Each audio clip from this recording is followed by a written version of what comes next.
자, 안녕하세요. 북수영 카페 여러분. 오늘은 저번 시간에 이어서 이제 조선사 부분을 이제 할게요. 자, 먼저, 서브노트부터 보고 나서, 그 다음에 이제 그 푸셈 부분을 이제 넘어갈게요. 자, 그러면 이제 내용을 보면요.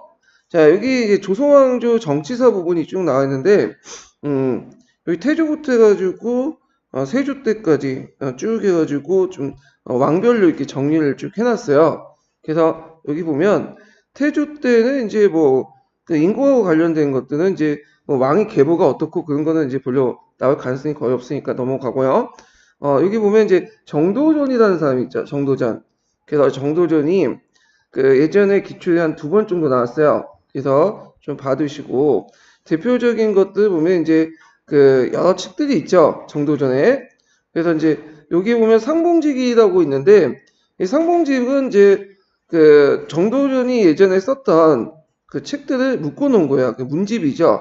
그러니까 그 안에는 이제 여러 책들로 구성이 됐고요. 그래서 그 내용들 보면 조선 건국전이 있어요. 그래서 이 조선 건국전은 되게 예전에도 한번 시험 문제 나왔죠. 그래서 사찬이지만 개인이 편찬한 거지만 후에 큰 영향을 미쳤다. 특히 이제 조선 건국전에 육전 체제 있죠. 육전 체제가 영향을 줬고요. 그리고 육전 체제는 또 어디에 영향을 받은 거죠? 주대. 예, 주대에 영향을 받은 거고. 그 다음에 이제 거기 보면 불시작변 관련된 불교 비판 서서.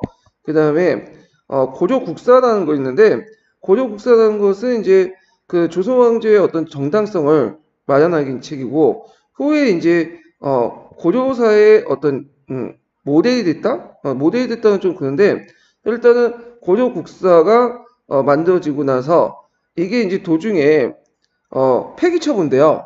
그래가지고 뒤에 이제 세종 때부터 새로운 역사책을 만들기 시작하거든요. 고조사.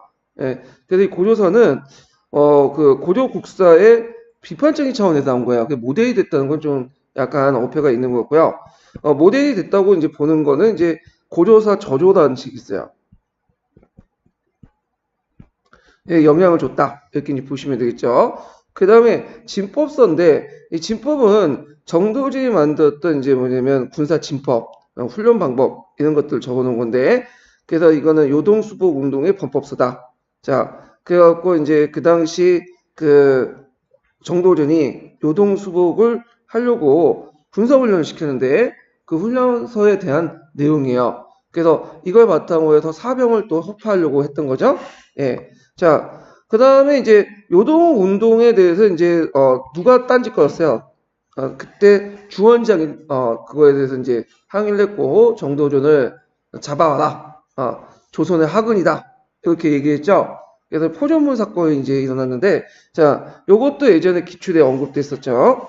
자, 그 다음에 이제 그 정종은 볼 건 없고요. 그 다음에 이제 그 태종을 보죠. 태종 때 눈여겨볼 게 뭐냐면 육조직계제가 실시됐다. 예, 육조직계제가. 그래서 육조직계제에 관련된 실시 내용들이 그 예전에 기출에 10년도 문제에 나왔어. 좀 어렵게 나왔던 문제죠. 그래서 태종이 의정부 서사제를 실시하다가 다시 육조직계제를 실시하고 그런 이제 과정을 걷게 되는데 자 이것도 이제 좀 봐두시고 그 다음에 이제 그 외에도 이제 여러 가지 이 사람이 이제 업적들이 쭉 나와 있는데요. 사관원을 독립시키고 그 다음에 창덕궁을 건립하고 사병흑파를 하고요. 그 다음에 이제 여기 보면 뭐 양전사업, 호국파, 호패보 실시 등등등 이런 것들하고 그다음 서울차벌법 해가지고 이렇게 이제 했다. 그 다음에 재가금지법, 그 다음에 신문고 설치 등등등등 이렇게 있는데 이 재가금지법은 요거는 태종 때의 업적이 아니라 제가 알기로는 성종 때의 업적이죠. 예, 그래서 이건 좀 잘못된 것 같고요. 자, 그 다음 등등등의 이제 업적도 있었고요. 세종시대도 오면서, 이 세종 때 이제 좀 눈여볼 게 뭐냐면, 의정부 서사제가 이제 다시, 시작되죠. 그래서 의정부 서사제, 집헌전을 이제 만들었고, 그 다음에 이제 여러 가지 이제, 유교적 행사, 책들을 이제 간행을 해서 왕도 정치를 실행했고요.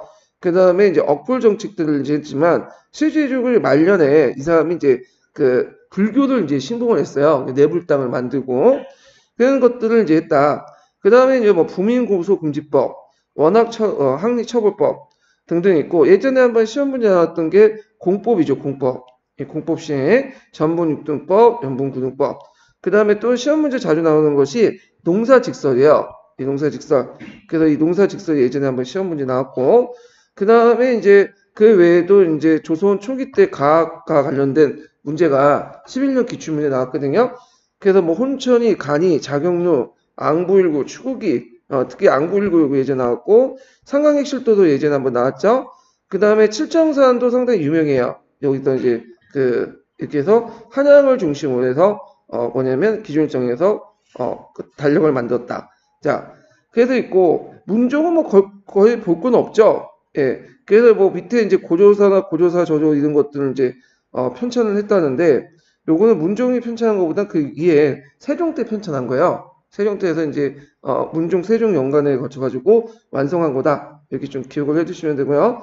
당종 때 이제 여러분들 알다시피 재상 중심의 정치에 이르니까 이걸 반발해 가지고 그 수양대군이 쿠데타를 일으켰죠. 이게 계유정난이에요. 계유정난. 그래서 그 밑에 이제 김송서를 이제 수청을 했는데 김종서의 부하 당여였던 이징홍이 한결도에서 쿠데타를 일으켜 반란을. 그래서 이징홍의 난이 일어났다. 그래서 세주의 집권 과정에서 이제 반발했던 사건은 이징홍의 난이에요. 예. 그럼 세종을 보죠. 세종은 예전에 얘기했처럼 이제 그 시험 문제 나왔지만 다시 의정부 서사제에서 뭘로 돌려놨죠? 육조 직계제로 돌려놔버렸어. 왕권을 강화해서.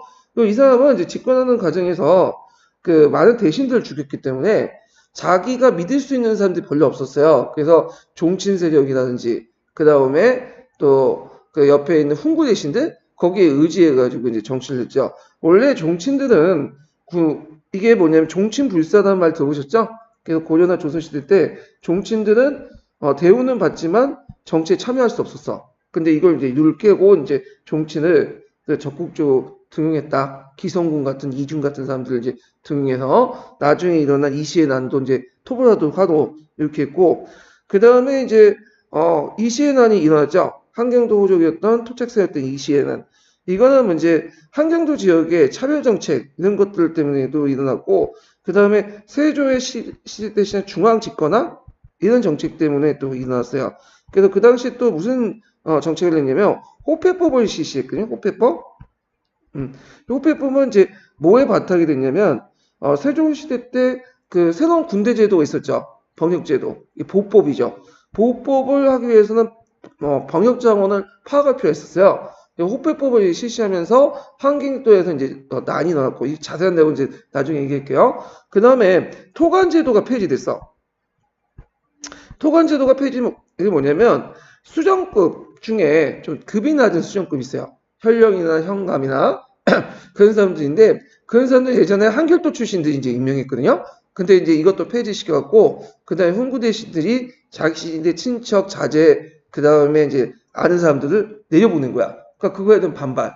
이런 것들이 겹쳐가지고 결국 반란을 폭발돼 나왔고 이게 이제 중심이 됐던 게 유황소예요. 유황소. 그래서 유황소가 폐지됐죠. 유황소는 나중에 설명하겠지만 이때 이제 유황소는 치패를 거듭해요. 네. 그래서 이게 상당히 이제 유황소 가지고도 문제가 이전에 시험 문제 많이 나왔거든요. 그래서 이게 좀 상당히 중요한 부분인데 자 그래서 이제 있고 그 다음에 이제 여기 보면 진압하는 과정에서 여러분들 유명한 남이 장군 유명하죠. 유자강이 있긴 있는데 유자강은 엄밀히 말해서 앞장성보다는 여기 갑사도 이렇게 나갔던 사람이고 실제 남이나 강순이나 이런 사람들이 진압을 했어요. 기성군 이중 같은 사람들이. 자, 그다음 불교 진흥을 했는데 예전에 기초대도 언급했지만 이게 불교 진흥이 상당히 중요해요. 왜냐면 세조는 집권하는 과정에서 성리학적인 윤리관에 맞지 않는 인물이야. 정당성이 없는 인물이죠. 그러니까 성리학을 대신해가지고 불교를 상당히 강조했어요. 그래서 강경도감을 설치해서 불교 경전을 이제 간행하고 그 다음에 이제 한국사 능력 기초에 자주 언급한 원각사지 10층석탑을 건립했죠. 예. 그래서 경청사지 10층석탑에 영향을 받은 그런 것들이고요. 예종은 뭐 그렇게 이제 볼 건 없고요. 그 다음에 이제 성종 때 들어가면 잠깐 정의왕의 수령청정이 됐다가 이제 성령이 되면서 여러 가지 작업들을 했는데 일단은 세조 때부터 시작된 건국대전을 완성했고 건국대전 자체가 또 문제가 나와요. 시험 문제에. 그 다음에 국조 5대를 편찬했고 홍문관 설치하고 동국 여지슬람, 여러 편찬 사업을 하죠. 동감이나 등등. 그 다음에 간수관급제 실시 이런 것들을 했고, 그 다음에 그 당시 홍구파들 세력들이 강하니까 이때부터 이제 누굴 등용했냐면 살인파들 등용했어. 김종진 같은. 네. 그래서 주로 이제 등용되는 것이 뭐냐면 3사 언간직이에요. 네, 3사 언간직. 그래서 누굴 견제시키려고 했죠? 홍구파들 견제하려고 했다. 등용해서. 자, 연산군 때는 이제 눈여볼 게 뭐냐면 연산군 때는 그 두 개의 사가 있었죠. 무호사와 갑자사. 그래서 무호사는 이제 사초 문제 때문에 일어났고 신속 아까 이제 얘기한 김종직의 조의 제문 때문에 일어난 거죠. 이걸 이제 그의 제자였던 김일성이 이제 썼다가 나중에 이제 유자강이 이제 꼬발림으로써 일어난 게 무호사고, 갑자사는 패배 윤씨 사건 때문에 일어났어요. 그래가지고 이때 이제 이 갑자사는 그 당시 많은 게 뭐냐면 홍구파 대신들 이제 목이 날아가고 그랬죠. 그래가지고 이제 이런 것들이 있었다. 그 다음에 이제 중종방정이 일어나고 나서 그때 이제 왕권이 약화되니까 또 이 사람들 이제 홍구파를 견제하기 위해서 누굴 등용했죠? 조광조 같은 기묘사님들 등용했어. 그래가지고 이제 있는데 조광조의 개혁정치 이번에 시험 문제 나왔죠. 예, 기묘사와 함께. 자, 조광조의 개혁정치를 좀 보면 이게 상당히 중요한데, 자, 일단은 홍구파 위헌 삭제를 주장했고, 현란가를 실시했고요. 황약을 실시했고, 요 황약 자체도 이제 그 자체가 문제가 나왔어요. 두 번 정도. 소격설 폐지하고 도학정치를 주장했다. 요번에 시험 문제 나온 게 도학정치죠. 그 다음에 소학을 보급하고 경영을 강화하고, 그 다음에 방납할당을 주장했다. 이런 것들을 이제 좀 알아두시고, 자, 그 다음에 기묘사를 해가지고 이제 조광조가 급격한 개혁에 대해서 홍보 세력들이 반발하고, 그래서 이제 있고, 그 다음에 중종이 이 사람이 여기 나왔지만 어부지지로 이제 왕이 됐던 사람이지. 원래 왕이 되려고 했던 사람이 아니에요. 떠밀려서 왕이 됐기 때문에 세자 시대가 거치지 않았어. 그러니까 자기가 가지고 있는 그 정치적 세력이 없었던 거야. 그래서 홍보 대신이 너무 커지니까 초창기 때는 살인들을 등용했는데 이 살인들이 자기 뜻대로 안 움직여주면 제거하고, 그리고 나서 외척들을 등용했어요. 외척들을 이제 등용해갖고 뭐냐면 자기 세력을 키워나가는데, 이것이 나중에 외척 정치의 폐단이 불려일게요. 그게 이제 나타난 게 그 인종 명종 때인데, 인종 때는 이제 금방 죽었죠, 이 사람이. 네. 명종 때 무슨 사화가 있었죠? 을사사화가 있었죠. 이거는 외척 간의 갈등이야. 그래서 대윤, 소윤 간의 갈등이 있었는데 결국엔 소윤이 대윤을 쳐내죠. 그래서 을사사화에서 이제 크게 뭐냐면 계기로 해서 정권을 장악하게 되고요. 그래서 이제 이런 것도 있고, 요때 그 명종 때 그 을사사를 주도했던 그 유명한 왕후가 있죠. 문정왕후, 응? 문정왕후. 자, 그래갖고 이제 이렇게 있고, 그 다음에 이제 요때 이제 을묘외변이 있어서 재승방나체가 형성되고 비변사 상소되고 집전법이 폐지되고요. 근데 여기 집전법이 폐지됐다는데 엄밀히 말하면 이제 집전법은 이제 뭐냐면 폐지된 건 없어. 사문화된 거지. 요 당시. 네. 그래서 이제는 집법제가 폐지돼서 녹봉제 시행했다는 보다는 녹봉제만 잔존됐다 이렇게 보시면 돼요. 네, 정확한 말로는. 그래서 토지제도하고 녹봉도 받고 그랬는데 이제 녹봉만 받게 되는 거죠. 자, 그 다음에 이제 이런 것들 있고, 그 다음에 이제 명종 때는 문정왕후가 불교를 좋아하기 때문에 잠깐 승가를 실시했어요.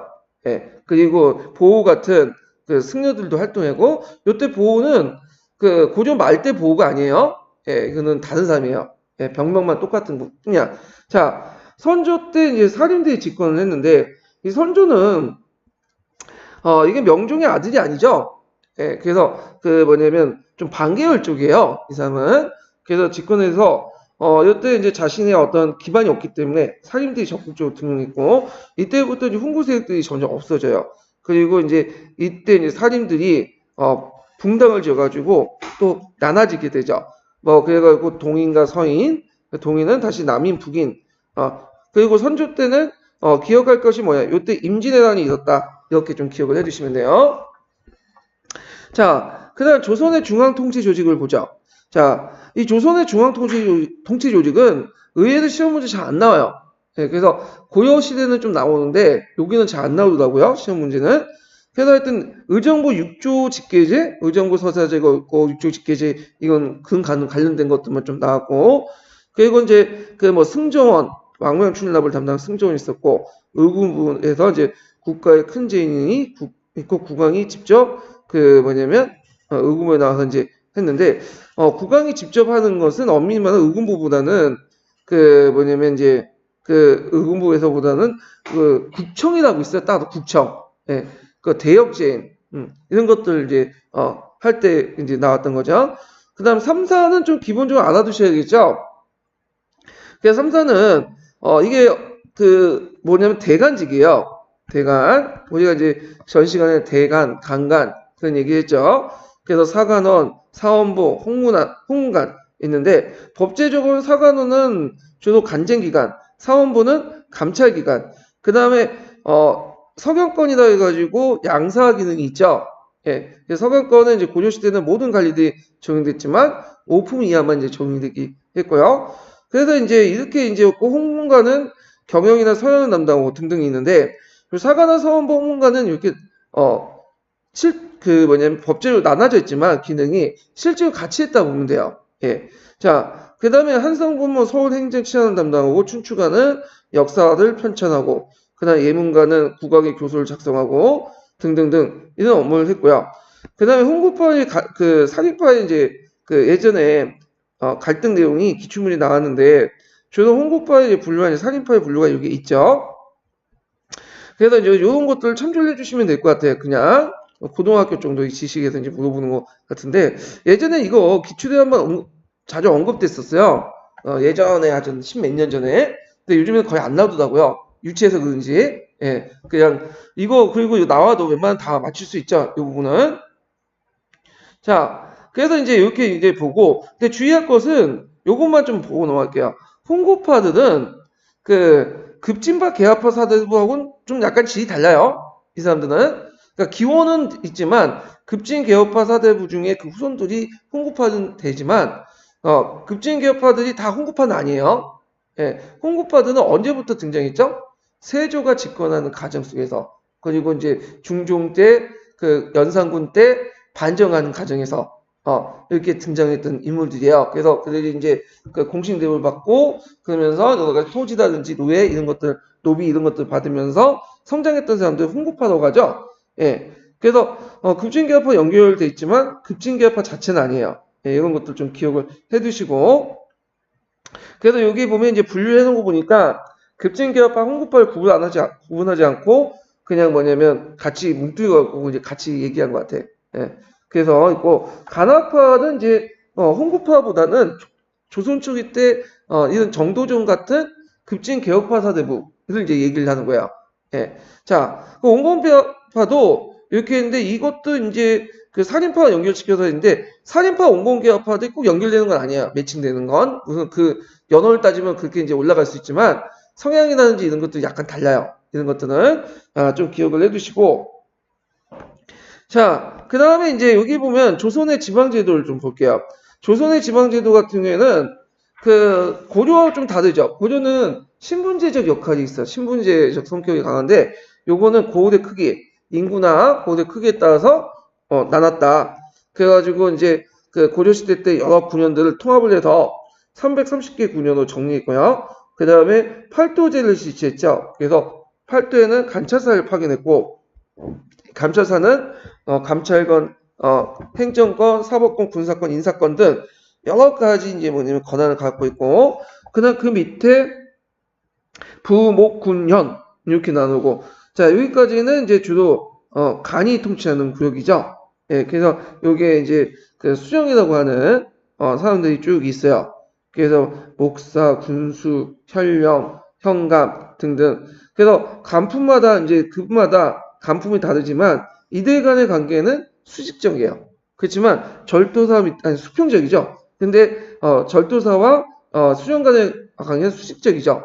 예, 이런 것들 좀 보시고 그 다음에 그 밑에 이제 하부 조직으로서 그 면리통이 있어요. 그래서 면리통은 주로 이제 뭐냐면 주로 그 지역의 유역자들 이제 주로 임명을 하죠. 그래가지고 자치, 항촌 자치 이런 것들을 이제 하고 그 다음에 인구 파악이나 뭐 부역징발 이런 것들이 있다. 자, 그 당시 수령은 임기가 이제 한 1800 정도 있고 수령 7사라고 해갖고 7가지 역할이 있고요. 그다음 국내의 행정, 사법, 군사권을 모두 장악하고 있었다. 그리고 샹리가 그 옆에 이제 보조적인 어떤 그 저기 뭐랄까 보조해주고 그 옆에 이제 뭐냐면 여러 가지 그 업무를 대행해주는 그 역할을 하는데, 자, 여기에서 이제 고려황리보다도 좀 권한이 약했고, 그 다음에 고려황리와 달리 뭐냐면 과거시험을 볼 수가 없었어요. 이 사람은 법제로 막아놨죠. 그리고 그 세종 때 들어가면 외역전조차도 폐지됐어요. 그래가지고 이제 뭐냐면 무보수로 인을 했는데, 명예직이라고 하는 건 좀 약간 표현이 이건 좀 잘못된 것 같아. 예. 세상에 공짜가 없어요. 얘네들도 이익이 있기 때문에 하는 거지, 뭐 월급 안 받는데 계속 그 아무것도 없는데 그냥 한다 아니죠. 일단 월급은 안 받지만 일단은 이 사람들은 향직이에요. 직역을 담당하기 때문에 여러 가지 면세 특권이 있어, 명령 특권이 있고 그런 것도 있고, 그다음에 이 사람들은 지방 유지이기 때문에 대부분 또 토지도 많이 가지고 있어요. 그 지방 내에서. 그리고 이제 뭐냐면 그 여러 가지 수수료도 받아 먹죠. 예. 그래서 실속은 오히려 수령보다 더 나은 것도 있어. 경제적 이득은. 자, 그 다음에 이제 항충 자치 조직으로서 예전에 시험 문제 나왔던 유황소하고 경제소가 있죠. 자, 유황소를 이제 나중에 항충이라고 부르게 되는데, 요 유황소의 그 내용은 시험 문제 자주 나와요. 예, 그래서 풀셈을 중심해가지고 공부를 해두시는 것도 좋을 것 같아요. 그래서 아까도 얘기했지만 유황소는 치패를 거듭했죠. 그래갖고 이제 뭐 없어졌다가 또 세워졌다가 없어졌다가 세워지고 그러는데, 그 이유도 뭐 그때마다 다양해. 자, 그리고 나중에 사림들이 유황소를 이제 장악을 해서 거기에서 한약을 실시했죠. 자, 그 다음 경제소는 지방 출신의 중앙구간으로 만들었고, 유황소를 감시 통제하고, 유황소와 정부간의 연락 기능하고 등등. 그 다음 유황소의 자수별감을 임명했는데, 나중에 그 선조 말년에 폐지되고요. 그 다음에 거기 보면 이제 경절이와 영절이가 있죠. 그래서 경절이는 서울에 머무는 지방 향리고, 그 다음에 자기 군현에 원활한 군역과 징발하고 공납을 납부하려는 목적에서 이제 여러 가지 업적을 했다. 그래서 경절이를 맡은 역이 뭐죠? 경주인 역이에요. 네. 그래서 그 경절이가 맡은 경주인 역이 그 자체가 나중에 잘 나가요. 이득이 많으니까 이게 일종의 매매 대상이 되죠. 예. 그래서 이 부분이 예전에 기출에 언급됐던 거고요. 자, 그 다음에 뒤에 넘어가서 조선의 군역제도 보죠. 이것도 상당히 중요하죠. 이것도 이제 나올 때가 됐어. 이것도. 자, 일단은 조선시대는 고조시대와 달리 그 양인 계병제예요. 그러니까 신분상 양인이면 모든 사람이 군역에 뭐냐면 그 역할을 담당하죠. 임무를. 그래갖고 성인 남자들은 뭐 자기가 직접 전공을 가거나 아니면 경제적 보조해주거나 보인 역할을 하거나 해서 그 양인 계병제를 이제 원칙으로 정했고, 그 다음에 이제 그 병농일치제, 그래서 그 농업과 그 다음에 군대가 일치되는 이런 것들이 있고, 근데 이것도 좀 상인은 제했다 이런 식으로 얘기를 하는데 아니죠. 수공업자들만 제식인데, 이것도 그 예전에도 얘기했지만 그 신역에 세 가지가 있죠. 신역에 천역, 군역, 그 다음에 하나가 뭐죠? 직역. 그래서 군역과 직역은 서로 뭐냐면 이게 호환이 된다고 했죠. 그러니까 군역을 빠지는 것보다는 직역을 대신했기 때문에 군역을 안 하는 거야. 그러니까 군역하고 직역하고 서로 호환 관계이기 때문에 수공업자나 현직관리 학생들은 그 군역을 면제했다는 말은 맞지만 거기에 더 붙이면 뭐죠? 직역을 수행하기 때문에 군역을 대신하는 거. 그러니까 대신한다는 말이 좀 정확해요. 자, 그래서 이제 이런 제도가 있었다.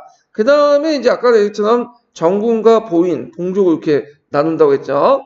그래갖고 이제 그 뭐 봉족은 아마는 태종 때 실시한 거는 세조 때는 보인이라고 이제 얘기를 했고요.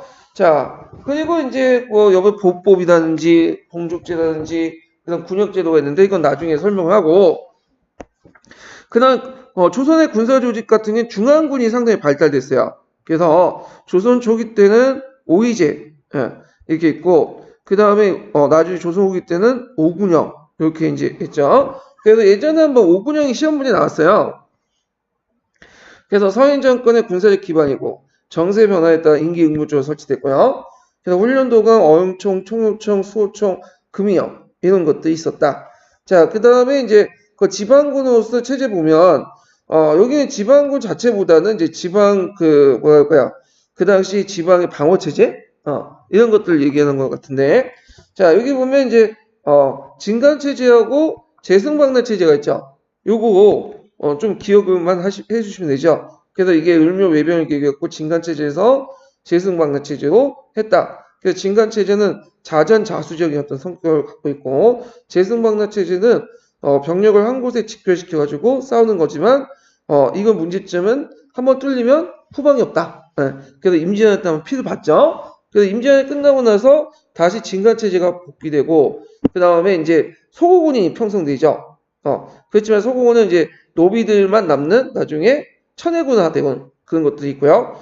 그 다음에 잡세군이 예전에 나왔어. 잡세군은 군역을 짊어지지 않는 모든 그 사람들이 하는 거야. 그러니까 서리, 그다음 잡학인, 그 다음에 노비 등등등. 그래서 이제 이렇게 했는데 여기 좀 눈여겨 잡세군은 그러니까 신분적으로 그러니까 잡세군은 군역을 짊어지지 않는 그 직역을 가지고 있는 사람이나 아니면 천민들은 노비들은 그 직역 원래 군역이 없죠. 네, 그렇지만 이제 없기 때문에 대신에 잡세군 당한 거야. 그러니까 잡세군은 그냥 그 군역을 짊어지지 않는 모든 성인 남자들이 거기 편입됐다 보시면 돼요. 자, 그 다음에 이제 이 잡세군하고 비슷한 게 뭐냐면 조선 후기 때 소고군이죠. 소고군. 그 소고군과 잡세군은 노비까지도 뭐냐면 포함된다. 원래 노비는 원칙상은 군대 안 가는 거예요. 근데 이건 원칙이 문제고 실질적으로 군대에 다 끌려갔죠. 예. 자, 그 다음에 이제 그 교통과 통신원수 봉수제, 역천제 있는데 각자 보시고, 자 조선의 과거제도를 보면요. 자 조선의 과거제도는 문과, 무과, 작가 이렇게 나눠져 있고, 그래서 문과 같은 경우는 다시 속가, 대가 이렇게 있고, 대가는 초시, 복시, 전시. 그래서 전시 때 국왕의 순위가 이제 결정을 하고요. 그 다음에 무과 같은 경우에는 여기 대가, 속가 이렇게 나누지 않고 하나만 보죠. 초시, 복시, 전시 이렇게 있고, 작가는 이제 해당 관점에서 본다는 거. 그 역가는 사역원, 율가는 형조, 율가는 전의감, 은양가는 감상감 이렇게 보고 초시, 복시 이렇게 있고 전시는 없고요. 그 외에도 이건 신령시, 정기시와 관련된 거고 여러 가지 또 별시, 그런 거 있어요. 알성시, 진강시 등등등 있고, 그러니까 특별 체험 시험이 있는데 시제는 이제 몇 번 떨어져도 이제 안 되는 애들, 나이 많은 사람들 대상으로 이제 보는 거고, 이과, 음서, 청거 등등등 이런 것도 있는데, 우리가 이제 그 예전에도 했죠. 조선은 그 아무리 음서나 청거라도 시험은 봐요. 시험은 그냥 대충 보는 게 아니라 형식적으로 보는 게 아니라 반 이상 떨어져. 심지어 음서를 봐도 시험을 봐. 그래서 반 이상 떨어져요. 음서에서도. 예. 그만큼 시험을 상당히 강조했다. 이런 것들 같이 기억을 해두시고. 자, 합리적 인사관리 제도를 보면 상당히 이제 그 조선시대 들어서 관료조 성격이 더 강해졌는데, 자 일단은 상피제도에서 가까운 친인척을 이제 간섭 배치하지 않거나 출신 지역의 지방관을 임명되지 않은 그런 제도가 있었고, 물론 이제 상피제는 고려시대도 있었어요. 예, 서경제도 인사의 공정성 확보하고, 그래서 포편제도 근무성과 평가제 입각해서 하고, 한풍서용제 같은 경우에는 이제 서원이라든지 그 다음에 향리 토관, 그다음 기술관 같은 경우에는 올라가는데 진급에 제한이 있었어. 이건 합리적 인사관리제도 묶을 수는 없지만, 자 이런 게 있었고, 대가제 같은 경우에는 자기가 받은 통급을 다른 사람한테 줄 수 있어요. 자기 자식들이나 그다음 조카나, 그다음 분경금지법은 관리가 이제 뭐냐면 인사 담당 집에 방문하는 것을 금지시키는 그런 법이죠. 자 그래서 이제 이런 것들을 좀 기억을 해두고요. 자 조선 초기 때 대외 관계에서 예전에 시험 문제 나왔던 것이 정도전의 요동수도복 운동과 관련된 포전문 사건이죠. 네.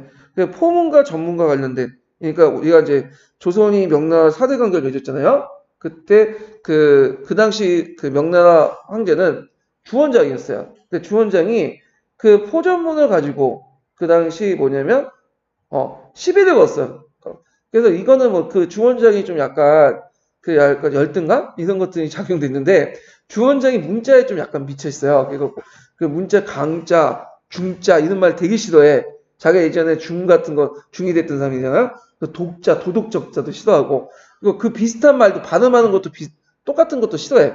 그래서 그걸 보고 이제 뭐냐면 딱 보고 열받으면 막 신하들도 추청하고 근데 그걸 몰랐던 이제 뭐냐 조선에서 그걸 보냈다가 뭐냐면 노발대발한 거죠. 그래서 거기 이제 책임자 정도좀 잡아와라 등등 해서 일단 명가 대립을 했다. 그래서 사이가 원래 안 좋았어요.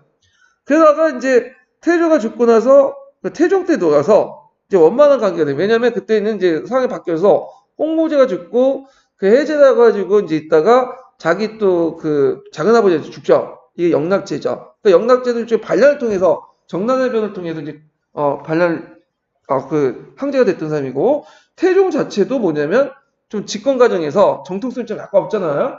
그러다 보니까 이제 둘이 이제 이해관계 딱딱 맞았더니까 정통성을 이제 확보한 차원에서 원활한 수교가 이루어졌고요. 그래서 이제 초창기 때는 자주적이고 실리 외교였다. 그래서 이런 것들. 그래서 우리가 이제 그 조선 초기 때 보면 세종 때 있으면 지성사대론이라는 게 있죠. 그래서 지극정성하게 명나라 섬기자. 근데 명나라 섬기는 이유가 있어. 힘이 강하기 때문에 섬긴 거야.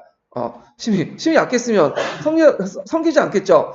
그러니까 그 앞에서 고려시대 형세우척 사대는 거 약간 영향을 받은 거예요. 그러니까 그 당시에는 사대할 수도 있고 자주할 수도 있어요. 예. 그래서 조선시대는 사대와 자주가 뭐냐면 대립된 말이 아니에요. 같이 할 수 있는 거야. 예.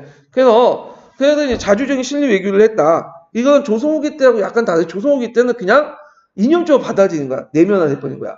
예. 자, 그 다음에 명나라는 사대했지만 이웃나라는 교륜했죠. 여진족은 이제 그 사군 육진을 개척했고 국경 무역소를 설치하고 등등. 그 다음에 이제 이렇게 해서 북방 개척을 하고 토관제도를 해서 토관의 그 관리 임명하고 등등을 이제 했다. 그 다음에 조공무역을 했다는데 이 조공무역 뭐냐면 여진족들이 와서 조공을 갖다 붙이면 해달라는 식이야. 이건 엄밀히 말하면 중국의 입장 볼 때는 월권이죠. 그래서 교진이라고 하지만 실제로는 여진하고 관계는 어떤 관계였다? 사대 관계였어요. 그런데 사대라고 칭할 수 없었던 게 뭐냐면 중국이 있기 때문에 이걸 교진하고 순화된 말로 쓴 거야. 일본 같은 경우에는 이제 문제는 일본은 예전에 얘기했지만 그 당시 일본은 무르마치 마쿠 시대예요. 그래서 지방 분권적인 어떤 다이모들이 막 설정됐고 그래서 그 당시 조선 정부는 교조하기가 참 힘들었어. 그러니까 막부에도 사신을 파견해야 되지. 각 지역의 그 다이모들에도 파견해야 되지. 대마도 도주에게 파견해야 되지. 그 각각 격이 달랐죠.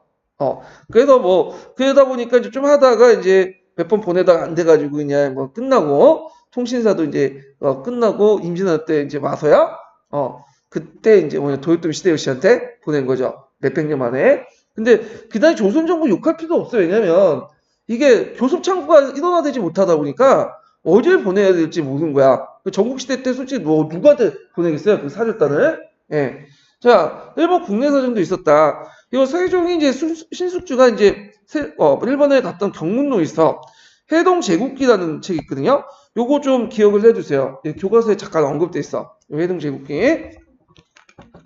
자, 동남아시아는 뭐 누크, 시암, 자바 등등등 이런 것들과 이제 그 교류를 했다. 자, 임진왜란은 이제 볼게요. 임진왜란은 예전에 무슨 시험 문제 나왔냐면 각 전투대 특징들 이렇게 물어봤어요. 그래서 이제 한 7년 동안 이제 일어났는데 자, 정명가도나 명분을 놨다가 그 안 비켜주니까 당연히 안 비켜주죠. 우리나라에 비켜줄 리가 없죠. 그러니까 그 명분을 가지고 이제 공격을 해온 거야. 자, 그래서 이제 그 밑에 임진왜란 이제 하기 전에 이제 여러 가지 대일 관계들이 쭉 나와 있는데 요게 좀 기억날 게 뭐냐면 삼포를 개항했고 그 부산포, 제포, 연포 계약조를 이제 체결했고 그 다음에 삼표변 때 뭘 설치했죠? 비변사를 설치했죠. 예. 그 다음에 나중에 을묘외변 때 비변사가 상설화되죠. 이 을묘외변이 상당히 중요한데 을묘외변 계기에서 많은 것들이 이루어져요. 비변사가 상설화되고 제승광락체제가 만들어지고 등등 국교가 단절됐다는데 요때 국교라는 것은 누구의 주체냐 이게 또 문제야. 막부냐 아니면 대마도냐. 근데 그 당시에는 엄밀히 말하면 요 당시엔 전국시대였어요. 그러니까 주체가 없는 거야, 솔직히 말해서. 그래서 일본 정부, 중앙정부는 의미하는 무음마치 막군 거의 이제 그 허수아비가 됐고, 이 당시엔 대마도와 관계 끊어졌다. 뭐 이런 정도 해석을 하시면 돼요. 자, 그 다음에 이제 여기 있고 임진왜란이 이제 일어나서 비변사가 상설 기구가 되고요. 그 다음 정유재단 좀 일어났다가 있죠. 그러면 이제 이때 임진왜란은 이제 큰 역할을 했던 게 이순신인데 남해 제해할권을 장악했죠. 그래서 옥포해전, 사천포해전, 당포해전, 그 다음에 당항포해전 등등. 이 사천포해전, 사천해전 나와죠. 또 거북선을 처음으로 투입한 해전으로 또 알려져 있죠. 그 다음에 한산도 대첩 예전에 나왔죠. 무슨 진? 하깃진. 하깃진도 쌍익진이 나오죠. 두 개를 쳤어. 그래가지고 이제 했고. 하여튼 이렇게 남해의 그 제해권이 장악되면서 그다음 전라도의 곡창지대를 보존했고 그 왜군이 그 수육 변증 장천을 차지했다. 왜냐면 육군이 북상하면서 그 보급 역할을 했던 게 뭐냐면 해독을 통해서 보급을 하려고 했는데 이게 잘 안 됐어. 그냥 육로 보급도 어렵죠. 주변에 위험도 있고 가성비가 확 떨어지고 그래서 이제 나중에 그 왜군들이 평양까지만 올라가다 더 이상 붙지를 못했던 이유가 뭐냐면 식량 보급 때문이야. 그러니까 전쟁에 제일 중요한 게 병참 보급이잖아. 예, 보급에서 딸린 거지. 예, 그런 것과 연결돼서 큰 역할을 했다. 그다음 의병이 이제 일어났죠. 그래서 이제 전직관련 사림들이 중심으로 해가지고 했고 그래서 이제 나중에 강군에 편입시키고 의병들 보면 되게 많아. 정인호, 각재우 등등등등 이렇게 있는데 각재우는 이제 북인 출신이죠. 북인 중에 대북 계통이야. 그래서 나중에 그 의병장 출신의 대북 계통이 되게 많아요. 그래서 그때 그 강해군이 분주 활동하죠. 그래서 같이 도와가지고 나중에 집권을 하게 되죠. 이 사람들이. 그다음 한경도는 이제 그 정몽구라는 사람 있죠. 그 사람이 북한 대첩비가 있어. 예, 북한 대첩비 유명하죠. 몇 년 전, 10년 전인가요? 원래 저 일본에 있다가 그게 이제 원래 가지고 와갖고 북한에 돌려줬던 북한 대첩비. 북한은 그 당시에 한경도를 얘기해요. 한경도를. 자, 그 다음에 이제 나중에 평양성에서 크게 승리해서 행주상성을 또 승리하고 행주상성 예전에 시험 문제 나왔죠. 그 정유재단 때 명란대천에서 또 크게 이기죠. 노량제천에서 이제 이순신 전사하고. 자, 영향을 보면요. 토지대장가 호족들이 많이 상실되고 국가재정이 궁핍되고 그다음 문화재가 많이 소실되죠. 네. 그래서 그때 이제 4대 사고 중에 전주사고 실록만 남아요. 그래갖고 그걸 다시 이제 5번을 복사를 해가지고 후기 때 이제 만들어 놓죠. 그 다음에 이제 이모각이 난 등등 일어났고 그 다음에 문화발전 보면 이거 문화발전은 이제 우리가 문화발전이 아닌 게 일본이 문화발전했던 거죠. 도자기. 그래서 도공들 많이 잡아가죠. 그래서 임진왜란 때 일본 그 부대 특수부대가 있었어. 그러니까 이제 주로 그 납치 기술자들 유학자들 납치하고 그 다음에 이제 문화재들 수집하는 약탈하는 거죠. 그런 부대들이 있었어요. 그래서 이제 그때 이제 많은 기술자들이 그냥 일본으로 더 갔는데 이상평이라는 사람이 도자기로 유명해요. 아리따 도자기 들어보셨죠? 예. 그래서 그때부터 이제 일본이 이제 도자기 시장을 세계 도자기 시장을 중국을 제치고 석권을 하게 되죠.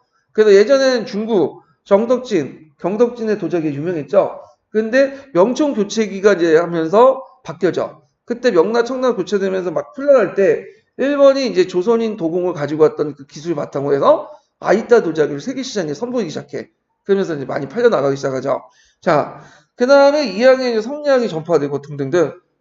그래서 나중에 성리학이 일본에는 간학화 되는데 큰 영향을 줬다. 일본사 할 때 좀 얘기를 하고요. 자, 그 다음에 뒤에 넘어가서 호남 부분은 이제 강해군의 정책 부분이 예전에 2번 나왔죠. 그때 북인, 정확히만 대북이 이제 집권을 했고, 그 다음에 중립외교를 했고, 명나라가 파병 요청하니까 강홍리를 파견했다. 네, 등등. 그래서 이제 인조반정이 일어나고 나서 강해군이나 대북은 이제 수청을 하고, 요때 이제, 인조는 강해군을 쳐내고 집권했기 때문에 그 명분이 당연히 뭐겠어요? 친명 배금, 이런 것들 내세우죠. 그렇기 때문에 무슨 날이었죠? 정유원과 병자호란이 일어났죠. 그리고 그때 이제 내세웠던 게 뭐냐면 예전에 시험 문제 나왔지만 명분농축 사대론을 내세웠고 힘도 없는데 이제 성난 싸우다가 깨갱깽 한 거죠. 결국에는 이제 그 뭐냐면 군신관계를 수락을 하고 삼전도 치욕을 걷고 그리고 저기 소현세자 복림대군이 인질로 가고 그리고 이제 나중에는 호종 때는 북벌령 같은 것들이 제기되고 그래서 이제 소현세자가 이제 했다가 이 사람은 이제 돌아오고 나서 의문의 죽음을 갖게 돼요. 뭐 독살했다. 그래서도 있는데 두 번째 아들인 복림대군이 호종이 되죠. 호종은 북벌을 추진했어요. 그래서 북벌 청나치자. 네. 근데 이제 실제 이유는 그 서인 정권의 유지 목적이에요. 네. 그래서 자신들이 한번 병자호란을 불러일으켰다가 이게 제대로 대처 못했잖아. 정통성이 좀 떨어지죠. 명분이. 그래서 이제 그걸 커버하기 위해서 그 북벌론 주장을 했고 실제 북벌할 의지가 있었는지 없었는지는 좀 약간 의문이 있어요. 그 당시 능력도 없었던 거고. 자, 근데 이제 여기서 좀 호종 때 기억할 것은 나선 정보는 좀 기억을 할 필요가 있겠죠. 이거는요. 시험 문제는 안 나왔지만 나올 가능성이 좀 있어. 자, 그 다음에 분당 정치의 전개를 보죠.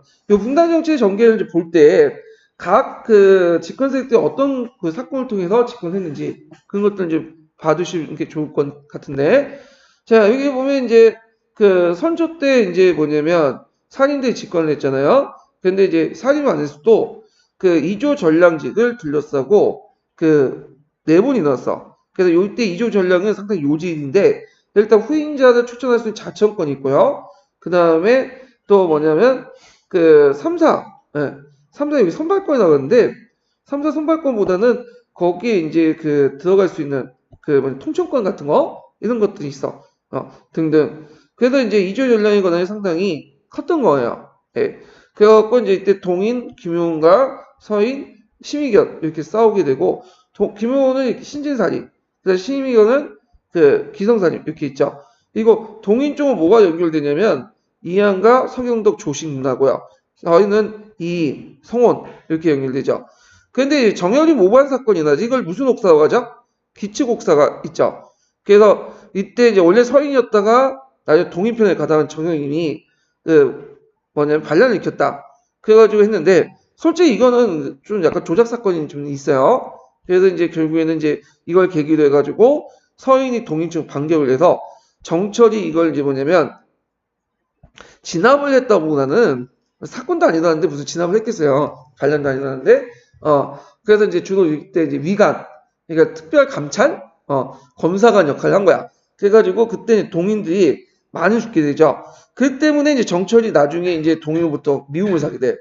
그래서 이제 그때 이게 이제 이 사건 때문에 일어나고 건전지 사건 때 정철이 괜히 나섰다가 파직당하고 정철을 이제 처리해야 어떻게 할 것이냐 하고 동인들 입장을 때는 뭐냐면 한번 이제 자신의 예전에 원수를 갚겠다. 그래가지고 이제 두 개 나누는데 강경하게 하자는 사람은 북인이 되는 거고 그는 좀 약간 온건하게 처리하자는 사람은 남인이 되는 거죠. 근데 북인들이 예전에 정연이 모반 사건 때 많이 당해서 그래요. 자, 일단 이때 북인들은 조식 문학, 서경동 문학 등등 있고 남인은 이양 문화죠. 그래서 이렇게 나눠지고 다시 북인도 대북, 소북 이렇게 나눠지죠. 예, 그래서 대북은 이제 강해군이 지휘하고 그래서 이제 여기는 조식 학파고 소북은 서경덕 학파와 연결돼 있죠. 자, 강해군의 중립 외교는 보면 이게 북인들이 집권했고 특히 대북 계통들 그래서 의병자가 많이 배출됐고요. 이 사람이 이제 그 폐륜을 장했어. 예. 그래서 이제 그 유명한 뭐가 일어났죠? 폐모살제. 어머니인 임목대비를 폐비시키고 동생들 영창대군도 죽이고 심지어는 자기 그 형인 임해군도 죽였어요. 예. 그래갖고 이제 했는데 근데 이거 폐륜이라고 하지만 실제로 조선 전기에 보면 강해군의 그 폐륜 행위는 그냥 약발이에요. 그 조족지혈이라죠. 네, 조족지혈 해갖고 이제 근데 조족지혈에 불과해.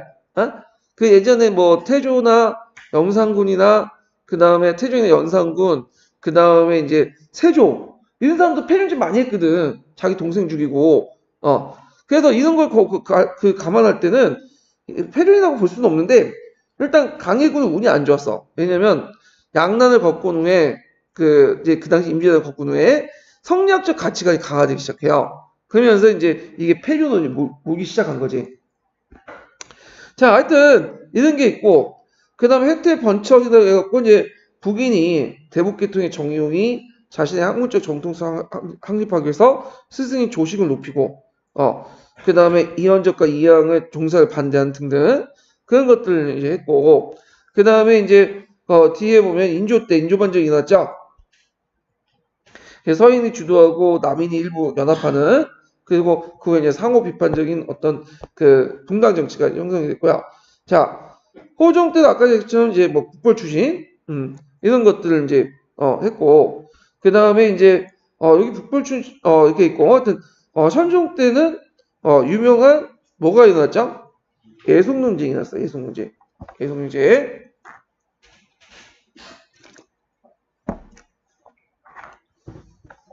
자, 예송연제는 이제 기해송하고 가빈예송. 예전에 한번 요거 나왔죠. 기해송, 가빈예송. 자위대부의 이제 복상 문제를 가지고 1차 예송과 2차 예송이 있는데, 호종일 때 자위대부의 복상을 어떻게 할 것이냐. 서해는 기년복, 그 다음에 남이는 3년복. 그때 내걸었던 논리가 이제 서인이 1년복, 기년복을 주장했던 게 여기 보면 그 천하동네, 근데 왕사동네보다는 이게 좀 약간 그런데 천하동네가 뭐예요? 천하에 보면 다 동이하나, 사대부든 왕이든 다 똑같아. 그래서 신권 중심을 이렇게 내세웠고, 그 다음에 이제 왕사 불동네, 왕사대 불동네. 예. 그래서 왕자대 이거 왕의 예법과 그 다음 사대부의 예법은 다르다 이렇게 주장을 하죠. 그래서 왕권 중심을 이제 내세웠던 거죠. 자, 그래서 결국에는 이제 서인이 이겼어요. 여기는. 근데 이제 2차 예송이 일어나죠. 자, 2차 예송은 이제 누구의 문제 때문에는 호종비의 죽음을 둘러싸고 시어머니 자이배우가 몇 년상을 할 것이냐, 몇 년복을 입을 것이냐. 그래서 기년복을 입자. 그래서 대공복을 이렇게 바뀌고 9개월이죠. 기년복 1년. 결국에 이때는 누가 이겼죠? 남인이 이겼죠. 예. 그래서 남인이 정권 교체가 이제 되죠. 그리고 남인들이 집권하면서 이제 또 뭐냐면 또 두 가지로 나눠요. 서인 처벌을 어떻게 할 것이냐. 강경파, 온건파. 이렇게 해서 청남, 탕남 이런 등등등 이렇게 이제 나눠지게 되죠. 자, 숙종 때 들어오면서 한국 정치가 일어나면서 분당 정치가 변질돼요. 그 원인은 이제 상품화폐 경제 발달로 통한 신분제 동요 등등등 해가지고 실리 위주의 사회로 바뀌게 돼. 예. 그래서 이제 사회에서 이제 뭐냐면 항촌사회에서 자리를 차지하지 못한 사님들이 중앙 정치에 집권하게 권력을 장악하게 되려고 이제 발악을 하게 되죠. 그 과정에서 분당 정치가 이제 변질돼서 일당 독재화가 되죠. 그래서 뭐 사사 사건이 남발되고 그 다음에 또 왕위 계승과 연결돼 갖고 하고 외척들이 어떻게 서로 외척까지 되려고 이렇게 하는 등등 해가지고 했는데, 이걸 이제 뭐냐면 숙종이 적절히 이용하죠. 한국을 통해서. 한국이라는 것은 어떤 정당이 정권을 잡다가 다운 정당에게 그 상대 정당의 곧바로 아무 이유 없이 그냥 뭐 별것도 아닌 거 가지고 뭐냐면 정치적인 권력을 내주는 그런 것들을 한국이라고요. 그래서 한국을 잘 이용했던 사람이 이제 누구냐면 숙종이에요. 물론 영조 때도 있었고 뭐 뒤에도 한국 정치가 좀 있긴 있었지만, 자, 3대 한국 꼭 외워두셔야겠죠. 그래서 무슨 한국? 경신한국, 기사한국, 갑수한국. 그래서 경신한국 같은 경우에는 그 당시 집권한 남인의 허적들이 반란을 일으켰다 뭐 등등등 해갖고 쳐내고 남인들이 축출되고 서인들이 다시 집권하는. 근데 서인들이 집권하고 나서 노동과 소동은 나눠지죠. 그래가지고 이제 여기인데 아직까지 노동과 소동이라고 하지만 여기까지는 그냥 분파 활동이나 보시면 돼요.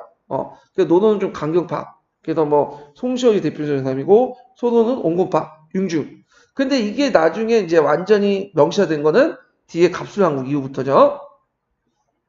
자, 기사한국 때는 다시 이제 시빈장씨가 남인 측의 지지를 받고 이제 이 사람이 이제 있었던 사람인데 장희빈이 아들을 낳게 되죠. 그래서 원자 책봉 문제 가지고 결국에는 이제 싸움이 일어나죠. 결국에는 이제 시빈장씨가 중전이 되고 그 다음에 이제 인형하고가 폐비가 되면서 남인들이 집권돼요. 예. 인형하고는 어느 쪽으로 연결된 집안이죠? 서인 집안과 연결된 집안이죠. 그때 이제 우리가 알고 있는 송시열이 사약을 받게 되죠. 사약을. 그 다음에 이제 무슨 한국으로 넘어가죠? 갑순한국. 예, 갑순한국으로 넘어가죠. 그래서 갑수왕국 배경은 노론의 일부가 잉여는 복위운동을 전개하게 되고 난인이 진압하는 과정에서 숙종에게 보급되고 또 숙종이 마음을 바뀌어가지고 장희비를 또 쳐내죠. 잉여를 복위시키죠. 그러면서 이제 일어나는 갑수왕국이야. 예. 그래가지고 이 갑수왕국 이후부터는 남인들이 정권을 배제돼 나가요. 그 어디로 갈까 얘네들이 영남 지원 가죠. 영남 남인이. 그래서 이들은 이제 그 후에도 정치에 좀 남아있긴 했지만 거의 숙정됐다고 보면 돼요. 네. 그래서 주로 이제 지방에 거주하면서 주로 뭘 만들어? 사원을 만들죠. 그래서 이때부터 서원과 사후가 구별이 안 돼. 사원 해놓고는 실제로 서원이라고 했지만 실제로 사후죠. 자기 조상을 모시는. 그래서 서원이 남서되는 그런 것들이 문제가 일어났다. 자, 그 다음에 이제 이런 것도 있고 경종 때는 이윤의 갑술왕국 때부터 이제 소론과 노론이 뭐냐면 분리돼 나가고 이때 이제 예전에 그와 관련된 시험이 문제 나왔죠. 소론은 영수는 누구야? 윤중. 노론의 영수는 송시열. 네, 이런 문제인데 원래 송시열하고 윤중의 관계는 사제 관계예요. 그런데 이제 나중에 이제 처음에는 사이가 좋았어. 근데 그 아버지도 이제 윤중의 아버지도 사이가 좋았고, 근데 이제 송시열하고 윤중이 이제 뭐냐면 나중에 그 사이가 갈라지게 되죠. 그 이제 뭐냐면 그 사건이 해인시비 이제 사건인데 이거 나중에 제가 이제 얘기해 드릴게요. 이 부분은. 그러다가 서론이 언제든지 집권했다가 나중에 이제 뭐냐면 노론이 집권하고 또 그 이렇게 소론과 노론이 대립이 신화되다가 결국에는 이제 경종이 즉위하죠. 경종은 누가 믿었던 그 사람이에요? 소론이 믿었던 사람이에요. 장희빈 아들이잖아요. 그래갖고 초기 때는 노론이 우세했다가 이 사람이 건강이 별로 안 좋았어. 심지어 어떤 분은 이제 그 경종이 고자였다. 그런 사람도 있는데 근데 20대 때도 아직 세자를 생산할 수 있었는데도 불구하고 그 하도 왕세제를 이제 세우다. 그래갖고 노론이 믿었던 영인군을 자기 동생이죠. 이복 동생이 왕세제를 세웠죠. 왕세제를. 그래갖고 이제 있고 심지어는 이제 또 뭐냐면 왕세제가 대립 청정을 해야 된다. 이렇게 주장을 노론 측에서 소론에서는 반대하고. 근데 여기까지 뭐 세자 채권까지는 그러니까 왕세제 채권까지는 뭐 그건 넘어가는데 자기가 이제 뭐냐면 있는데도 불구하고 노론 측에서 너는 좀 정치에 빠지고 이제는 영조가 해라 영인군이 그러니까 좀 자존심이 상하잖아. 그래가지고 이제 신축 사화가 일어나요. 예. 그래갖고 이제 나중에 이민사학과 함께 이걸 이제 뭐냐면 신사라고 되는데 그래서 이제 신축사와 이민사화가 일어났다. 그 계기가 됐던 게 이제 뭐냐면 목호룡의 고본 사건이죠. 예. 그래갖고 그 당시 이제 그 목호룡이 소론편에 가담해가지고 세 가지 수단을 동원해가지고 노론이 경종을 죽이려고 한다. 이렇게 고변한 사건이 목호룡의 고변 사건인데, 자 이걸 계기로 해서 이제 노론 4대 신들이 죽어요. 예. 그래서 이제 이것이 이제 뭐냐면 신축사, 이민사 이렇게 이제 두 개 사로 연결되어 있는데, 자 그런 과정에서 이제 경종이 죽게 되죠. 그리고 나서 즉위했던 사람이 누구냐면 영조예요. 영조. 네, 영조. 자, 영조는 이제 영인군이죠.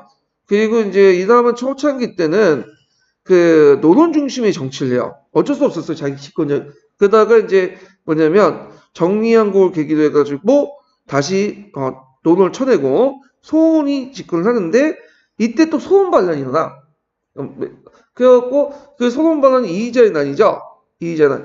그래서 이의자는 반란 이유가 경종의 죽음이 의문에 붙고 그냥 영조의 정통성. 영조가 누굴 죽였다는 거야? 경조를 독살했다.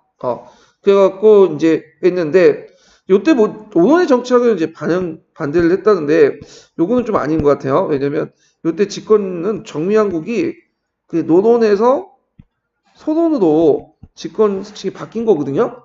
노론 측은 이제 요때 소론은 강경한 소론이 아니라 온건 소론이야. 온소라고 하죠. 또 강소고. 근데 강소에서 반란을 일으킨 거야. 그래서 이제 같은 소론인 그 계층이 이제 그 진압을 하죠. 예. 그래서 이제 있는데 자, 이 여의자나에서 내걸었던 그 영조의 정통성. 예. 우수리의 아들이었다는 건 좀 정통인 그건 상관없는 거고, 그 누구야? 경종을 독살했다? 그 경종 독살석이 나중에 그 말년에 그 나주개서 사건을 그때 이 나주개서 사건을 통해서 소론이 많이 쳐내거든요. 또 말년에 이거는 나중에 좀 설명하고. 자, 그 다음에 이제 그 영조의 정책들을 이제 보면, 자, 여기 보면 군여법, 속대전을 편찬하고, 이 속대전 자체가 나오죠. 그 다음에, 노비정목법을 이제 확정하고요. 그 다음에 서원을 정리하고, 그 다음에 산림세력 존재를 부정하고, 이조권량의 권한을 축소하고, 등등등, 이런 권한도 있고, 영조가 펼쳐했던 것은 2단계 때 이제 탕평 정책인데, 요 영조 때 그 탕평 정책은 왕릉탕평이라고요. 그래서 왕릉탕평은 뭐냐면, 각 당파의 온건파들만 살아남는 거야. 급진파들은 쳐내고, 예. 그리고 주로 외척들을 이제 이용한, 그거를 완론탄평 하죠. 그래서 그 뒤에 정조의 중론탄평하고는 좀 달라요. 중론탄평은 모든 사람보다는 자기 입장을 뚜렷한 사람들 등용하죠. 이게 중론탄평이죠. 외척을 제거하고. 자, 뭐 이런 것도 있고. 근데 이제 이게 무너진 게 이모화번 때문이죠. 사도세자 이제 뭐냐면 사건도 있고, 뒤에 또 나주개서 사건 등등등. 이런 것들이 나주개서 사건이 있고, 또 이모 합은 등등 해가지고, 그 뭐냐면 다시 이제 무너지게 되고, 노동 일당 정치로 바뀌게 된 거야. 그러면서 이제 그 이모 합은 계기로 해가지고, 사도세자 죽음을 둘러싸고, 노동 안에서도 벽파가 있고 시파가 나눠져요. 시파는 좀 문제가 있다. 죽음에 동정하는 측면이고, 당연히 죽었다라는 것이 벽파야. 근데 이 시파는 노동이 많지만, 노동 외에도 남인이나 소논색도 많아요. 이 시파 안에. 자, 그러다가 이제 뭐냐면, 그 영조가 이제 그 뭐냐면 죽고, 그 사도세자 아들이었던 누가 즉위하죠? 정조가 즉위하죠. 자, 정조는 이제 중론타평을 실시하죠. 그래서 각 당파의 옳고 그름을 명확히 한 사람들만 등용해. 그리고 영조 때 이제 척시나 한관들 제거시키죠. 그리고 이제 노동은 이제 시파를 중심이지만 시파만 등용한 게 아니죠. 소론도 등용하고 남인 계열도 등용해요. 그래서 각 당파들을 고루고루 등용하고, 이때 등용했던 남인 계열의 대표적인 사람이 정양호하고 최재경이에요. 예. 그래서 정양호가 이제 뭐냐면 이 사람은 이제 그 여러 가지 개혁 정책을 했는데, 이때 이제 노동 벽파들이 그 남인들을 공격하려고 이제 사건이 있어. 그래서 이게 진산 사건이나 천주교 문제 가지고 걸고 넘어가죠. 물론 이 남인들도 그 두 개가 근기남인가 있고, 그 다음에 영남남이 있어요. 그러니까 영남남이는 그 천주교 안 좋아해요, 얘네들. 주로 천주교하고 관련된 남인들은 근기남인들이야. 근데 근기남인들은 되게 이제 이익의 제자들이나 시작자들로 구성됐는데, 근기남인이라고 해서 다 천주교 좋아하는 건 또 아니야. 그러니까 천주교 옹호하는 세력들은 남인 중에 한 3분의 1, 4분의 1? 그 정도밖에 안 되고, 반대했던 사람이 더 많아요. 근데 남인들이 상대적으로 이제 천주교를 좀 약간 호의적이거나 믿는 사람들이 많았기 때문에 그 빌미가 된 거야. 노동들의 빌미가, 공격의 빌미가. 그러니까 이제 이 노동 벽파들이 그 당시 그 남인들 이제 일부 믿고 있는 천주교를 가지고 이제 공격을 하니까 다시 반동 차원에서 노동들이 있는 박지원이 노동 쪽의 집안이거든요. 연합일기 가지고 이제 트집을 잡아가지고 맞받아친 것이 뭐냐면 문체 반정운동이죠. 예, 문체 반정운동. 그래서 이제 이런 내용들 나중에 좀 얘기를 하고요.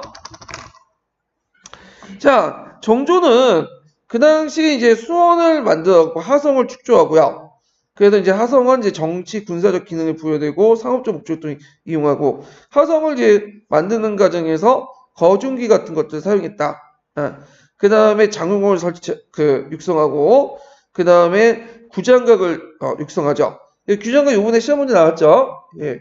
이거 틀린 분들 있나요? 규장각 틀린 분은? 모르겠어요. 가끔 이렇게 쉬운 문제도 틀리다. 규장각의 그 초기의 문신제도가 이번에 시험 문제 나왔잖아요. 예, 규장각에. 그래서 이제 초기의 문신제도를 이제 실시를 했다. 그래서 그걸 통해서 왕권을 강화시켰다. 예. 그리고 그 규장각 검서관에 서울 출신들을 이제 등용을 했고, 그 다음에 수정대 권한을 강화해서 수정 항약을 실시하고, 그래서 중앙집권을 강하고요. 그런 여러 가지 이제 편찬 사업을 했죠. 대정통보는 기억을 하셔야겠죠? 예, 속대전을 더 뭐냐면 추가한, 그래서 그 자기 그 할아버지의 정책들을 이제 법전화한 것이 대전통편이고, 그 다음에 뭐 고금조성 집성을 수입하고 일성론이라고 해서 되게 유명하죠. 그 정조가 이제 세자 시대 때부터 썼던 개인 일기인데, 이게 이제 정조가 왕이가 되면서 국가 기록이 돼버린 거야. 왕을 중심으로 해갖고 그 기록이 돼. 그래서 이제 보통 19세기 때 어떤 사실들 파악할 때는 중요한 역사 사료가 됐던 게 일성론이죠. 자, 그 다음에 홍제전설 해가지고 그 정조가 만든 신문, 교지 등을 정리한 책도 있어요. 예, 등등등 이런 것도 있다. 자, 세도 정치 보죠.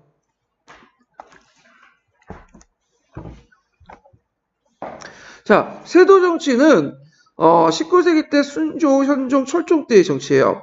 그래서 되게 어린 왕이 이제 즉위를 했고 또 무능하거나 그래서 외척들이 날쳤던 시기인데, 순조를 보죠. 순조는 어릴 때 즉위했어요. 정조가 갑자기 죽었죠. 네. 그래서 예전엔 독살 당했다. 근데 최근엔 독살보다는 정조가 잘 알지도 못하는 의학 지식을 이용해서 뭐 하다가 그냥 약물 가용으로 죽었다는 게 정설이에요, 요즘에는. 하여튼 그때 노non 벽파가 잠깐 집권을 했는데 정순왕후가 5년 동안 순천정을 했죠. 그때 반동 정치가 일어나요. 규장각이 검서각이 추출되고 자유이 확파되고 그 다음에 천주가 탄압하는데, 천주 탄압에서 이제 중요한 게 신유박희죠. 이 신유박희는 그 당시 벽파가 남인 세력들, 시파 세력들을 제거하기 위해서 주도한 거야. 그래서 대개 보면 이제 그 세도 정치기 때 이제 일어난 그 천주 탄압 정책들 보면 시파가 집권할 때가 아니라 벽파가 잠깐 집권할 때 일어났어요.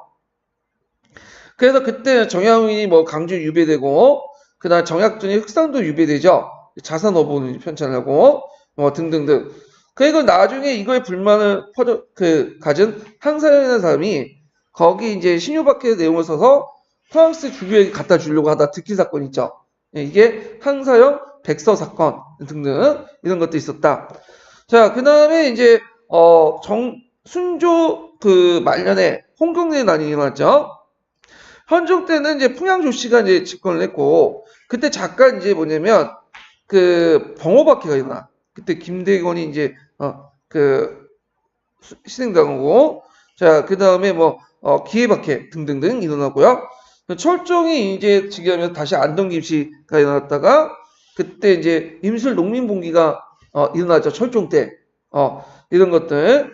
자, 그 다음에 이제 조선후기의 권력 구조를 보면, 이거는 17세기 때 분단정이 전개해가지고 견제가 균형이 일어났다가 숙종 때 일당 정제가 일어나고 외척과 종친 비중이 높아지고, 그 다음에 여기 있고 비변사가 강화되죠.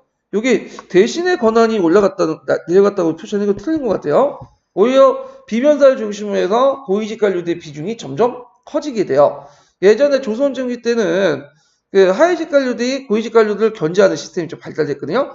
근데 이런 것들이 이제 3사가 무력화되고 비변사가 이제 뭐냐면 권력이 커지고, 그리고 하위직 관료들이 이제 관례적으로 인정했던 여러 가지 권한들이 없어지면서 이 고위직 관료들이 권력이 집중이 되게 돼. 예.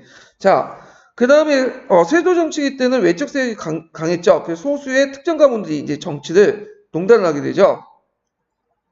그래서 의정부 육조가 유명무시화되고 비변사가 독점을 하고 매간매직, 탕강오리나 항례 수탈이 망해지고 많아지고, 그리고 결국 임순농민봉기가 일어나죠. 그래서 삼정 이정청이 설치되고 그 삼정 이정청에 관련된 내용이 예전에 기출문에 나왔고요.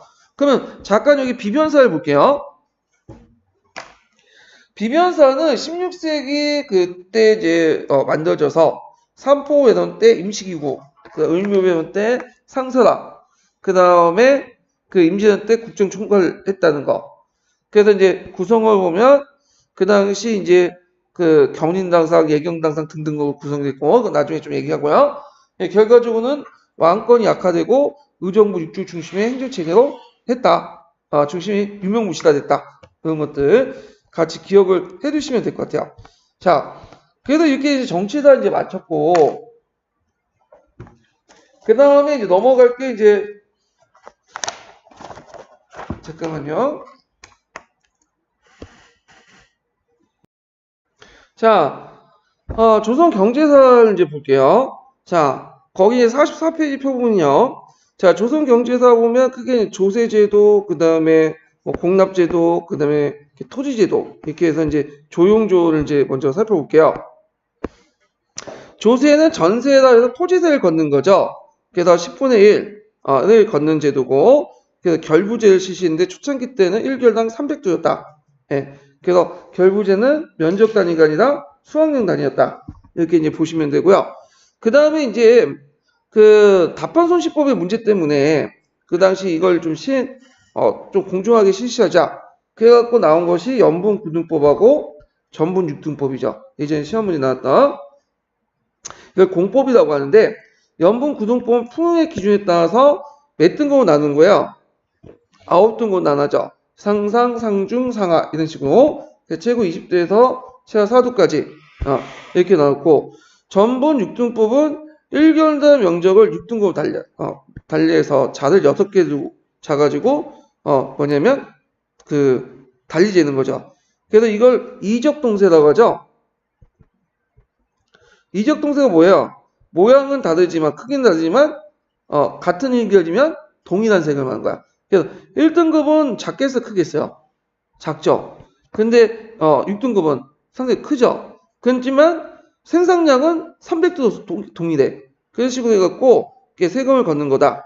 이런 것도 있고요. 그래서 동일한 자를 가지고 하는 게 아니라 6개 자를 따라서 토지 비옥도에 따라 다르게 이제 채점하기 때문에 이걸 뭐라고 한다? 수등이척법이라고요.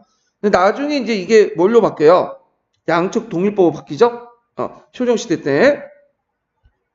자, 그런데 이것이 이제 현실적으로 좀 하기가 힘들었어. 여러 가지 이유로. 그래서 이제 일시로 농민 혜택이 있었지만 연분구등법 같은 경우에는 기준이 모호하죠. 그래갖고 그 관리 제약이 많고 부정들이 많고 그래서 가난한 사람들은 이 등등 해가지고 여러 가지 이제 문제점이 생겼죠. 이런 것들이 결국에는 조선후기 때는 뭘로 바뀐 거야? 인조 때 영정법으로 바뀌죠. 그러니까 연분 6등법 아니라 연분 9등법과 관련된 내용이에요. 예, 그래서 영정법 때 1결당 4도에서 6도까지 징수를 하도록 바뀌어요. 예, 그래서 이걸 전세를 정액화시키죠. 그 최하만 걷게 되는데 그 농민 혜택은 전혀 없어요. 왜냐면 이게 그 당시에 그 지주들이나 이 사람들 되게 누구예요? 양반 계층들이죠. 예, 그래서 이제 있고 오히려 이제 나중에 농민의 부담만 늘어나. 왜냐하면 여러 가지 부가세가 징수되죠. 운송비, 자연송비 등등. 원래는 이런 것들은 누가 걷는 거냐면 누가 내는 거냐면 지주들이 내는 거예요. 자장농이나 토지를 가지고 있는 사람이. 근데 이걸 누구한테 전가시키죠? 소장농한테 전가시켜버린 거야. 예. 자, 그 다음에 전분 6등법에서 이제 측정 방법이 수능 이적법이 좀 약간 하다 보니까 좀 불편해. 그래서 수능 이적법이 아니라 뭐다? 양적 동일법으로 바뀌어요. 언제 때? 호종 때. 그러니까 이거는 그 전분 6등법이 뭘로 바뀌었다? 양적 동일법으로 바뀌었다. 이렇게 보시면 돼요. 그래서 한 가지 자를 가지고 1등급 자를 가지고 먼저 잰 다음에 감하는 거야. 네, 등급마다. 그러나 그 뭐냐면 수동이첩법을 재나 양적 동일법을 재나 재는 방법만 다를 뿐이지 결과는 똑같아요. 예. 자, 그 다음에 이제 좋은 제도는 이제 각자 보시고 공납제도를 보죠. 공납제도는 이제 가온을 기준으로 해갖고 이제 걷는 건데 이것도 조선 전기 때는 주로 그 가오에서 가를 기준으로 했지만 똑같아요. 조선 전기 때 가를 기준으로 했지만 뭘로 걷는 거죠? 토지 결수. 그러다가 이게 이제 가인지 토지 결수인지 좀 이중적인 거니까 조선 후기 때는 토지 결수 통일되죠. 예. 그래서 이게 무슨 법이죠? 대동법이잖아요. 예. 자, 그래서 이제 이 공납이 그 당시 상당히 그 뭐냐면 여러 가지 불만들이 많았고 특히 공납의 제일 폐단 중에 목을 폐단이 있어요.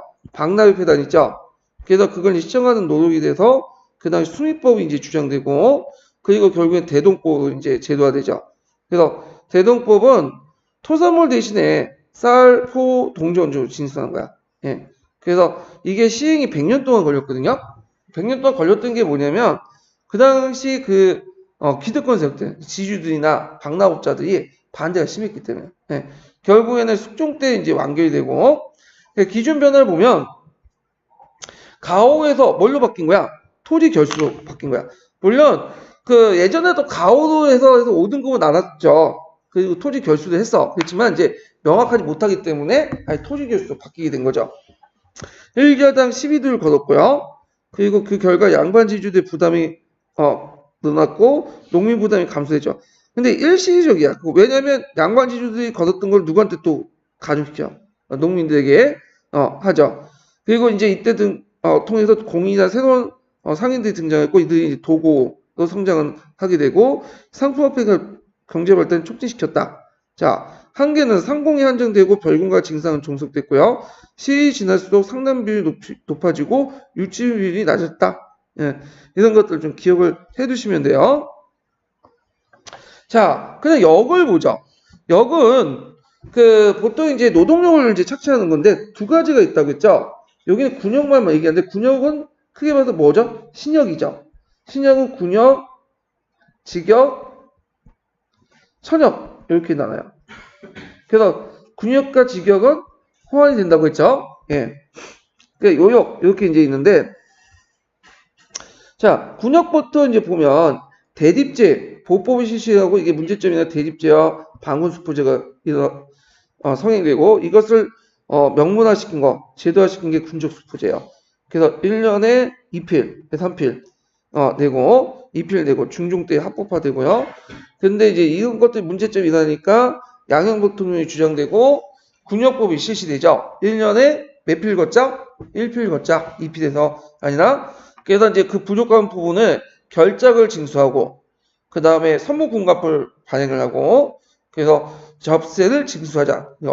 어염선세 있죠? 이런 걸 원래 왕실 그 재원이었는데 다시 국가재정을 이렇게 해서 군역청에서 일괄적으로 징수하도록 이렇게 했고 자 결과적으로 보면 농민 혜택을 받지만 그건 일시적인 거고 다시 원래 지주들이 내야 할 그것들을 누구한테 전가시켜? 농민들에게 전가시키죠. 자, 그 다음에 이제 있고, 그 다음 요역 같은 경우는 좀 기억할 게 뭐냐면, 조선 전기 때 성종이 토지 1결당, 8결당, 그 당시 한 명의 잡부를 내도록 하죠. 8개월 후 일출제를 실시하죠. 예. 근데 이것도 이제 나중에는 대동법이 실시되면서 다시 이게 편입돼 들어가요. 예. 왜냐면 예전에 얘기했지만 공납하고 요역의 기준은 동일해요. 왜냐 동일하냐? 그 당시 원래 공납은 요역의 일종이야. 원래 그 공납의 그거는 누구한테 묻는 거야? 9년 단위로 부과하는 거야. 9년 단위 걷다가 이제 수정이 나눠주는 형식으로 분배하기 때문에 그 지방의 특산물들을 지금 구하려면 원래는 그 자기가 노동력을 팔아가지고 구해야 이제 수정한테 갖다 치면 수정이 다시 중앙에 갖다 바치는 구조예요. 그렇기 때문에 공납의 큰 범위 여기 그 요역의 범위 안에 뭐가 있다? 공납이 있기 때문에 요역과 공납의 기준은 동일하게 되는 거야. 그렇기 때문에 공납의 기준이 바뀌면 요역의 기준 또한 어떻게 해요? 공납의 기준에 따라 바뀌게 되는 거야. 같이. 그러면서 이 대동법 이후부터 이제 뭐냐면 대동세에 포함시켜가지고 그 당시에 이제 뭐냐면 이제 예전에 동원하는 체제가 아니라 뭐 하는 체제죠? 고용하는 체제로 바뀌게 돼요. 그래서 이제 대표적인 그 사례가 이제 뭐냐면 하성 건축이라든지 이런 걸 통해서 볼 수가 있죠. 예. 자, 그 다음에 이제 여기 보면 이제 토지제도를 볼게요. 예. 토지제도를 보면 자, 여기 보면 이제 그 뒤에 가전법 있죠. 예, 가전법. 그래갖고 이렇게 있는데 자, 모든 토지 공양한 3년이면 거의 이제 고려가 멸망할 때 실시했던 제도가 가전법인데 수조권에 따라서 공전과 사전을 구분하죠. 공전은 국가가 수조권을 행사하는 거고 사전은 개인이 수조권을 행사하는 거야. 자, 그리고 이제 그 사전 같은 경우 원칙적으로 죽거나 반역 시 그 다음에 반납을 하는 건데 반역 시보다는 죽거나 뭐냐면 퇴직 시 뭐 이렇게 하는 게 낫겠네요. 하여튼 퇴직 시는 죽거나 반역 시보다는 좀 죽거나 반납 이렇게 해야 되는 거죠. 자, 하여튼 그래서 이제 있지만 시조 수신제나 후량제나 목록으로 세습됐고 경기 지역을 대상으로 했죠. 경기 지역을 종류를 보면 가전, 수신전, 후장전 등등등 여러 가지 목록이 있다는 거. 자, 그 다음에 이제 여기 보면 가전법 버천 과정 보면 가전법이 있다가 나중에 세조가 집권하고 나서 직전법이 되죠. 현직관리도에 지급하고 이때는 수신제가 후량제로 폐지되고요. 그래서 징수 방법에서도 간수간급제가 실시되죠. 그래서 국가에서 수초권을 대신 행사한다. 예, 이런 것들이 이제 있었다. 이렇게 좀 기억을 해두시면 되고요. 여기에 보면 전주다폰하고 간청다폰이 나오는데 전주다폰 그 다음에 간청다폰이 나오보다는 간다폰이라고 하죠. 보통 원래는 조선 초기 때는 전주가 다폰하고 간다폰은 뭐야? 다폰은 일단 다폰 손실법에 의해서 관리대 쭉 보고 한 해 풍작을 결정해가지고 그 깎아주는 거죠. 아니면 이런 제도인데 자 이런 거는 나중에 설명했지만 전주가 하면 사전에 하면 전주다편이 되고 공존에 하면 간다편이 돼요. 그런데 이것들이 이제 전주다편이 여러 가지 문제점이 일어나니까 나중에 전주다편이 실패가 곁되다 결국엔 태종 때 간다편으로 통일이 돼. 물론 그렇다고 해서 전주다편이 아예 없어진 건 아니에요. 예. 그래서 요거하고는 좀 관련이 없는데 이건 좀 약간 이렇게 이런 식으로 설명해놨네. 예. 그 마치 성종 때는 그 간청다폰법 이렇게 된 것처럼 됐지만 그 간다폰은 안전이 된 거는 태종 때요. 태종 때 이거는 자 그래도 이제 결국에는 이제 영종 때 들어가면 직정법이 실제로 이제 그 뭐냐면 유명무시다 돼요. 그래서 녹봉만 지급하게 된다. 그래서 이제 이걸 계기로 해서 전주 정객제 대신에 지주전호제, 소유권을 바탕한 지주전호제가 확산이 되고 그렇게 있고 그래서 이제 16세기 말에 들어가면 여기 병작 반수제가 확산됐다 이렇게 보시면 돼요. 근데 요거하고는 좀 관련이 없어요. 이거는 집정법 폐지하고는 요거 관련이 없어요. 원래는 이제 지주전호제가 확산되면서 농장제가 뭐냐면 확대되죠. 이게 16세기 중엽까지 뭐냐면 확대돼요. 예. 그러다 16세기 후반 때 들어가면서 이제 농민의 반발 등등 해가지고 변적반수제가 이제 넘어가게 된 거야. 그래서 그 지주전호제가 확산되면서 이제 그러니까 직전법이 실시하고 직전을 폐지하는 과정에서 지주전호제가 확산되고 할 때 변적반수제보다는 뭐가 확산됐다고 보시면 돼요. 농장제.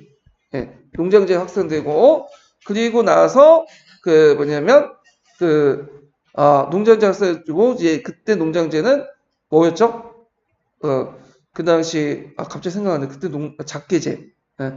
그래서 암락 위청 같은 형상들이 계속 일어나는 거예요. 그러니까 지휘전의정은 관련이 없어요. 이거는요. 예. 변적 반수제하고는요.